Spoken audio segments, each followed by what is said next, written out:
समाचार अब तक, सत्य का साहस। नमस्कार, मी नेहा आणि आपण बघत आहे समाचार अब तक। बघूया आजच्या काही ठळक बातम्या।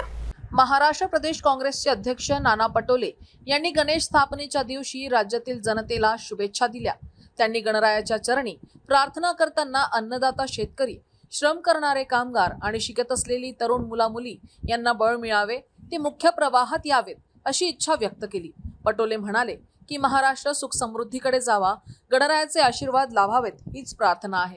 तसेच केंद्र आणि राज्य सरकारला सद्बुद्धी प्राप्त व्हावी, जेणेकरून जनतेच्या अडचणी दूर होतील अशी प्रार्थना देखील त्यांनी गणेशोत्सवी विशेष संदेशातून केली आहे। गणपती बाप्पा मोरया, गणपती बाप्पा मोरया।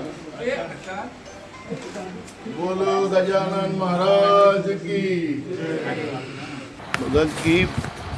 सर्वप्रथम मी महाराष्ट्राच्या सगळ्या जनतेला आज गणेश स्थापनेच्या मनापासून शुभेच्छा देतो आणि विघ्नहर्ता सुखकर्ता असं गणेशजीला आपण सगळेजण बनतो आणि त्याच्यामुळे माझ्या महाराष्ट्राला, महाराष्ट्राच्या जनतेला सगळ्यांना सुखी आणि समृद्धीने